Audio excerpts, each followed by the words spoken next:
2025 जो NEET PG 2025 का जो ऑल इंडिया कोटा का जो काउंसलिंग शेड्यूल है वो रिवाइज होगा, सीट मैट्रिक्स रिवाइज होगा। उसकी जो प्रॉपर डेट है अभी तक अनाउंस नहीं हुई भी कब रिवाइज होगा। मोस्ट प्रॉब्ली जो दिस वीक बाय टुडे और टुमारो मोस्टली ये सीट मैट्रिक्स है जो रिवाइज शेड्यूल है वो जारी हो जाएगा। और इसमें मिनिमम 7 से 10 डेज़ का जो ये शेड्यूल एक्सटेंड होगा। और जो सीट मैट्रिक्स आएगा उसमें जो सीट रिमूव हुई थी जिसके कारण जो रिजर्वेशन की सीट है उसमें जो प्रॉपर सिस्टम नहीं बना, चॉइस फिलिंग में नहीं बना।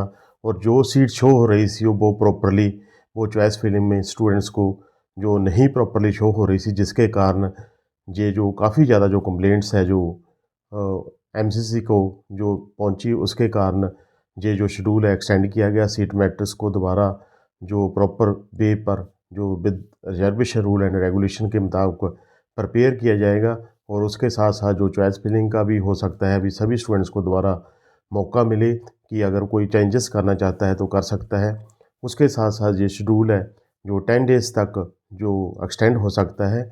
और इसमें सीट ऐड होने या और डिलीट होने के अभी चांसेस कम है। सेकंड और थर्ड रो में आपको सीट जो ऐड होने को मिलेगी, मैं यही कहूँगा।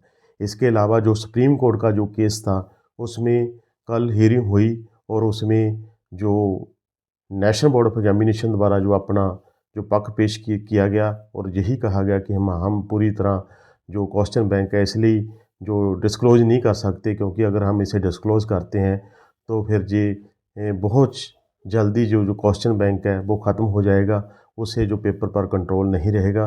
उसके साथ ही जो उनकी पॉलिसी है, उनका सिस्टम है, उसके बारे में उन्हें ये भी बताया कि हम जल्दी इसके बारे में विद इन 2 वीक्स का जो उन्हें टाइम दिया गया है कि वो एफिडेविट फाइल करेंगे।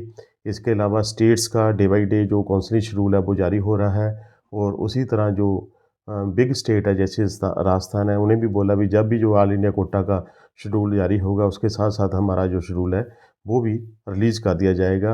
और हरियाणा अभी स्टार्ट नहीं हुआ। और कल त्रिपुरा का जो काउंसलिंग शेड्यूल आया, चंडीगढ़ का जो एप्लीकेशन के बारे में काउंसलिंग शेड्यूल आया। उसी तरह अगर हम बात करें महाराष्ट्र का जो काउंसलिंग शेड्यूल एक्सटेंड हुआ और पंजाब की जो चॉइस फिलिंग है वो स्टार्ट हो चुकी है। उसी तरह अगर हम देखें यूपी का जो 11th को जो काउंसलिंग जो चॉइस फिलिंग स्टार्ट होनी है। और जो इससे पहले जो केरला को रीओपन किया गया था। और जो कर्नाटका में जो डॉक्यूमेंट वेरिफिकेशन है उसके लिए जो डेट्स है वो 10th जो नवंबर तक की गई है। उसी तरह त्रिपुरा का काउंसलिंग शुरू रहा है। सिक्किम के जो एप्लीकेशन है रजिस्ट्रेशन की डेट बढ़ी।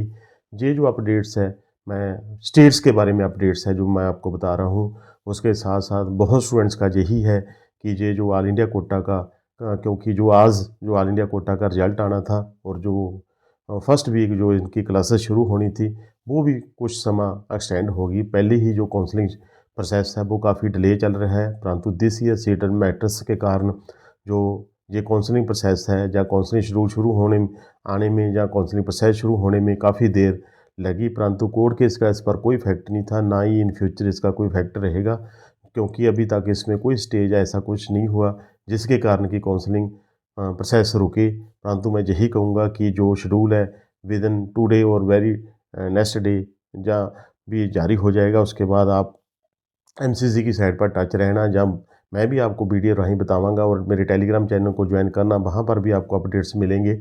उसके साथ साथ आप जो भी चॉइस फिलिंग करनी है या उसमें कोई चेंजेस करनी है वो कर सकते हैं। उसके बाद लॉकिंग का भी आपको प्रॉपर समय मिलेगा। और वीडियो को शेयर करना, लाइक करना, सब्सक्राइब करना, मैं यही कहूँगा it is the right time to in touch with the states and all India quota. उसके साथ आप टच रहिए, क्योंकि 1 बाय 1 स्टेट्स ओपन हो रहे हैं। कुछ की जो चॉइस फिलिंग क्लोज हो चुकी है, कुछ की चॉइस फिलिंग स्टार्ट हो रही है और कुछ की होने वाली है। उसी तरह जो मेरिट लिस्ट है वो भी स्टेट्स की रिलीज़ हो रही है डे बाई डे। और इसीलिए वो स्टेट जहाँ पर आप डोमिसाइल बेसिस अप्लाई करना चाहते हैं, या वो स्टेट जहाँ पर आप एमबीबीएस बेसिस एलिजिबल हैं गवर्नमेंट सीट्स के लिए, या वो स्टेट जहाँ पर ऑल इंडिया ओपन में आप अप्लाई करना चाहते हैं, उनको आप ध्यान में रखें। उनका जो काउंसलिंग शेड्यूल है, उनका जो काउंसलिंग प्रॉस्पेक्टस है या इन्फॉर्मेशन बुलेटिन है, उसे अच्छी तरह रीड करिए। Regulations, rule and regulation all India Kota and states के जैसे डिफरेंट हैं, वो भी आप प्रॉपर्ली रीड कीजिए भी कहाँ कहाँ आपने क्या करना है, कहाँ कहाँ आपको सिक्योरिटी की फिल करनी है या कहाँ आपको सिक्योरिटी है वो फॉरफिट हो सकती है। ये सभी आपके ध्यान में होना चाहिए। अदरवाइज़ आपको जैसे जैसे ये सिस्टम में आगे बढ़ेगा, जो काउंसलिंग प्रोसेस है राउंड 2 और राउंड 3 में, वहाँ पर काफ़ी मुश्किल्स का फिर स्टूडेंट्स को